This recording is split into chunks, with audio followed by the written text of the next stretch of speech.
Hi, everybody. Meteorologist Joe Chaffee. It's a Sunday, and we have a lot of things going on. Two small clippers.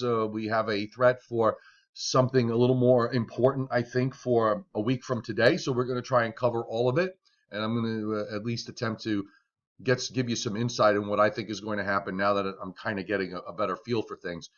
If this is your first time here, welcome to my YouTube channel. If you would subscribe to my YouTube channel, it is absolutely free. You'll get a notification every time a video goes up, and at least one video goes up every single day. And thank you very much for giving me a try. And for those of you who are here every day, thank you very much for being here. Okay, so let's roll forward. And first things first, we've got a clipper. Now, every type of storm, be it a clipper or something that comes out of the Gulf states or something that dives down from Canada and reforms into some sort of storm along the East Coast, each one presents its own forecast problems. And one of the things with these clipper systems is that they're very small. And sometimes you get silly things that happen over very small geographic areas, and that becomes a very tough thing to forecast. And I think this is going to be one of those situations here. I'll just give you the broad scale. And we're looking at the GFS model, which remains somewhat robust. The NAM last night, overnight, was very robust, and it kind of scaled back a little bit today. But we'll look at that in a sec. But I just want to get close up here for you. This first clipper is going to turn into a nice little low when it goes offshore. But the problem is that you can already kind of see it up here in the corner. You've got this next system that's already coming into play. And I often speak of the fact of room in the atmosphere. You need room. If you've got too many systems running around too close together, there really isn't a lot of room for one of them or either one of them to amplify. In this instance, there appears to be a little bit of room developing at the last minute, which allows this low to actually deepen a bit as it moves out straight to the east, and at least by the standards of the GFS, brings some snow to coastal New Jersey and Long Island for tomorrow morning.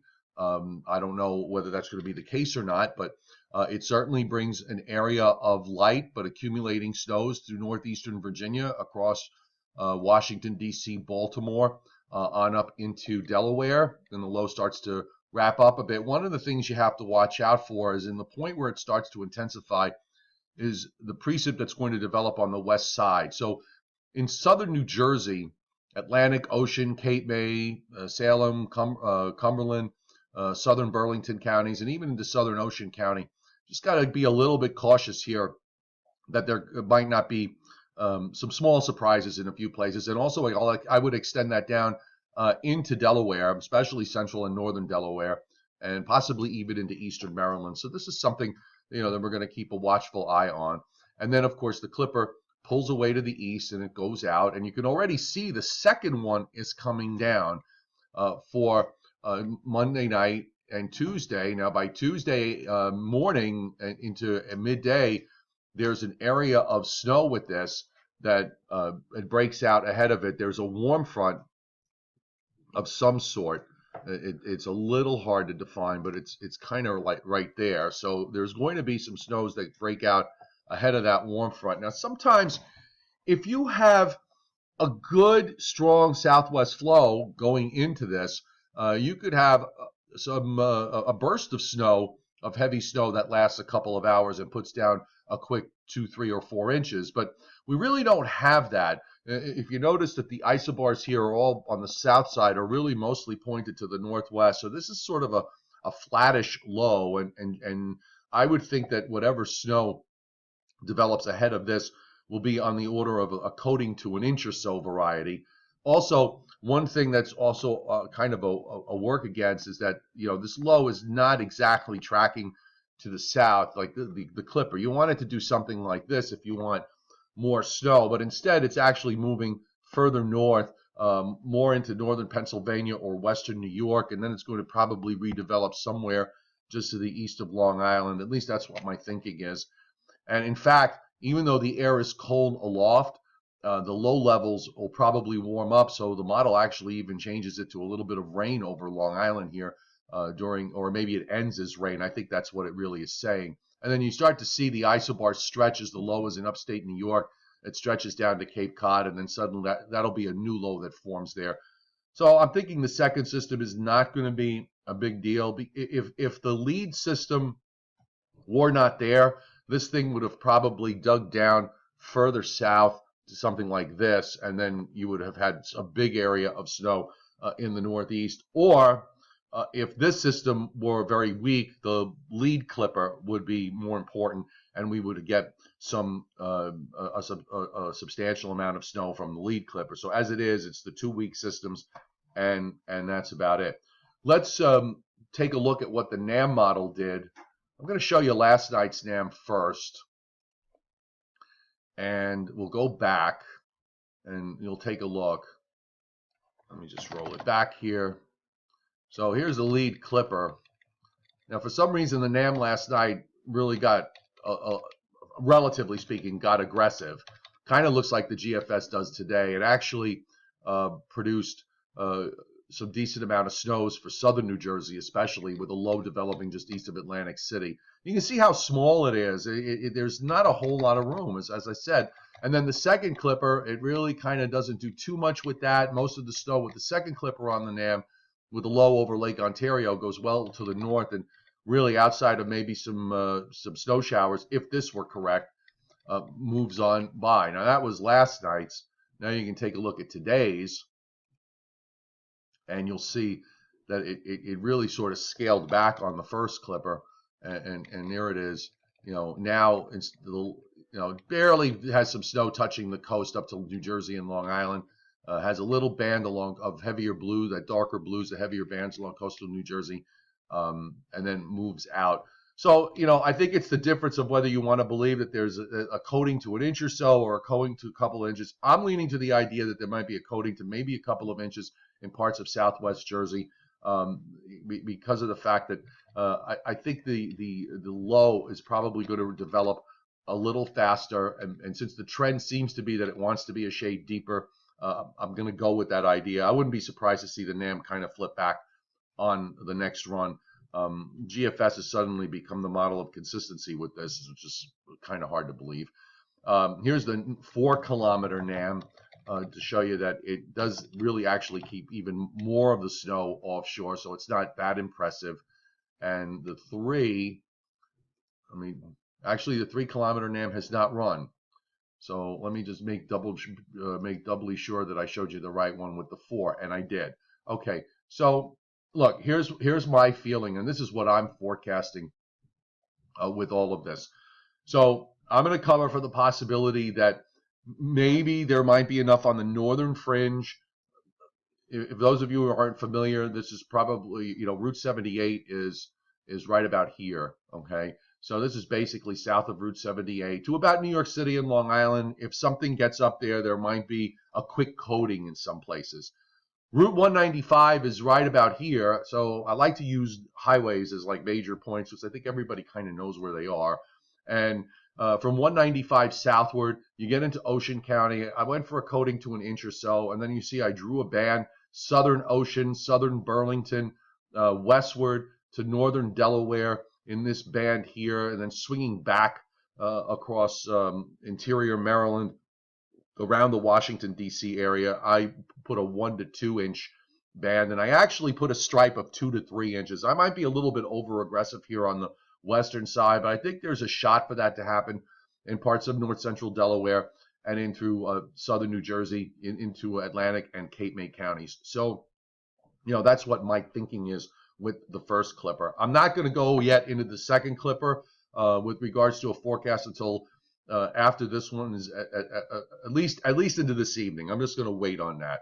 Now that might wind up being more in reverse with, maybe the southern edge of a coating to an inch will be where I have the blue line, and then where the black line is from there north and west, there might be an inch or maybe a little bit more. Again, not looking at any kind of big event here. Okay, so let's now look at what follows. Okay, because we've got Super Bowl Sunday, and everybody in the weather world has been talking about the next weekend's quote storm signals that the models have been given, and they're still there.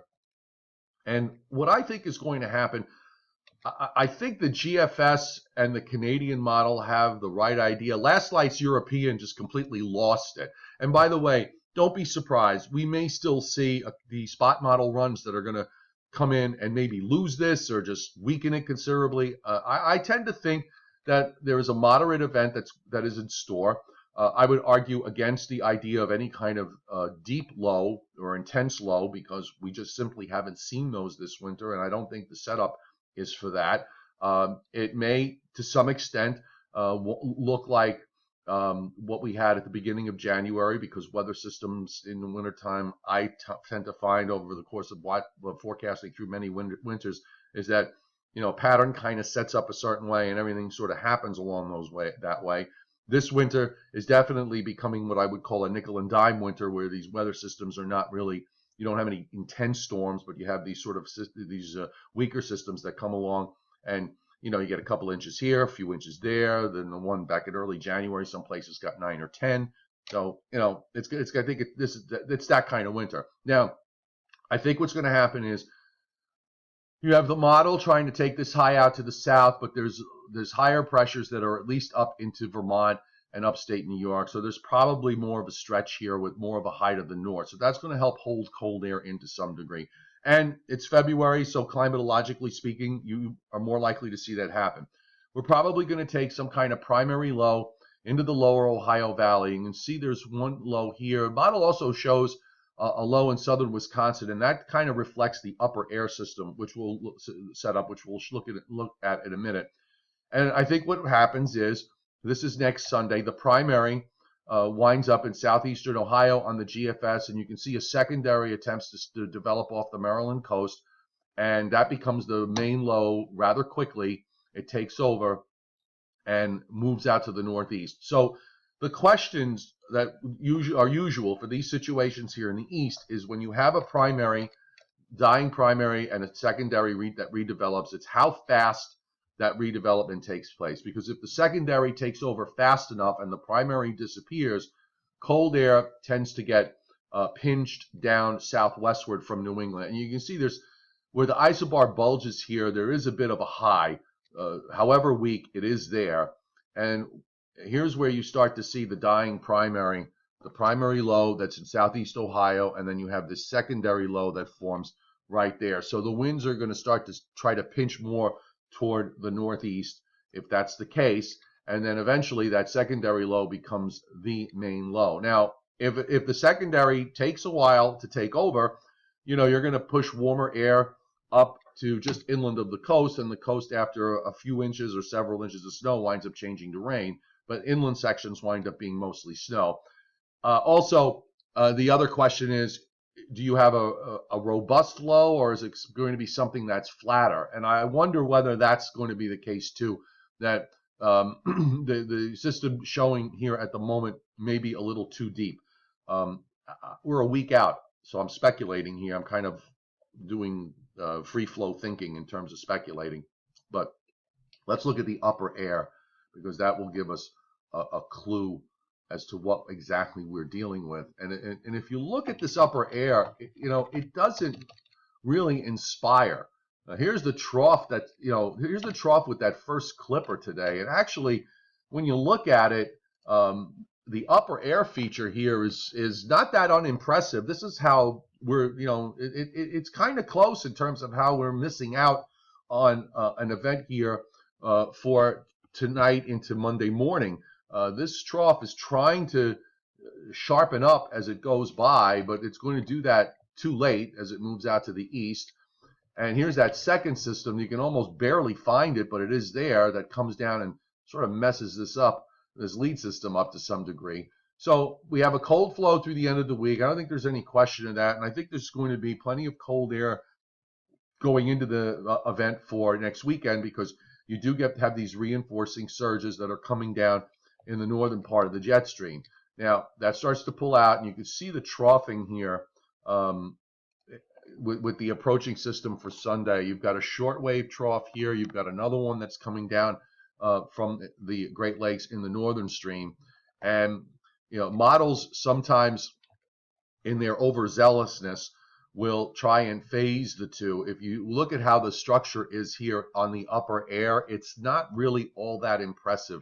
If you have a trough that looks, something like this, that's a whole different story. But if you take a look at what's being shown, you can pick out where these little short waves of energy are, but they're not that impressive. So that's kind of why I'm leaning toward the idea that, whatever happens might be a little flatter and a little further south. And if that's the case, it will also be colder. If you've got a flatter look, if you have a primary that's not as deep, you'll have a secondary that's not as deep. You may also wind up with less in terms of the volume of precipitation here. So I honestly don't believe that this is going to be a big event for next weekend. If I'm looking at what I'm seeing now in the absence of really some great dynamics in the upper atmosphere, I'm thinking this is going to be a moderate event, much like the one maybe that we had back in early January. Now, as we look at the upper air overall in terms of the long range, beyond whatever happens with that storm system, you start to see Canada kind of trying to realign itself to some degree, but overall, it seems to me like we're getting this flow, this vortex, let's call it a complex, is kind of wanting to be locked in from west southwest of Greenland down into Hudson's Bay. So, and I think the reason behind that is the fact that you've got all this blocking that's developing up across Alaska and on the western side of the poles. The models have been sort of going back and forth on that, on the idea. And as we go later in the period, there's a bit of a blocking high that develops up here in Greenland. So I'm going to want to watch this. And, this is important here. If we've got this kind of a setup, it does keep the flow, at least keeps a cold flow coming into the United States. And we also have, systems that are going to be trying to come in from the Pacific over time as we move toward the February 11th, 12th time frame and beyond. As we get to the end of the period, there's a pretty obvious blocking high sitting up here, and you do have a decent flow out of Canada. You've got these short waves. This upper air low that forms in the Gulf of Alaska allows a big ridge to build out in the west. So I think that's significant. The question is going to be in terms of the magnitude of cold air coming down, and this is something that I've been saying for quite a while now. Canada has been warm, and there's no there is going to be some cooling. We'll look at the above normal, below normal temperature scheme. There is going to be some cooling, but you don't have a continuous flow from Siberia to feed that cold air, real cold air, real Arctic air into Canada. I mean, look, this is from this weekend. This is why, even though we've got this nice flow from Canada now, the temperatures in Canada have been so warm for the last couple of weeks. So we're kind of getting that air out of the way. And, there's a gradual transition to some below normal air. You can see it here, but it's nothing really extensive. It's not like you're looking at temperatures running 30 or more degrees below normal. That's just not the case. And then as we move through time, you do have cold air here. You do have cold air building across Western Canada. Some of that's going to try and feed down from time to time. Here you have a good burst around the February 8th through 10th time frame.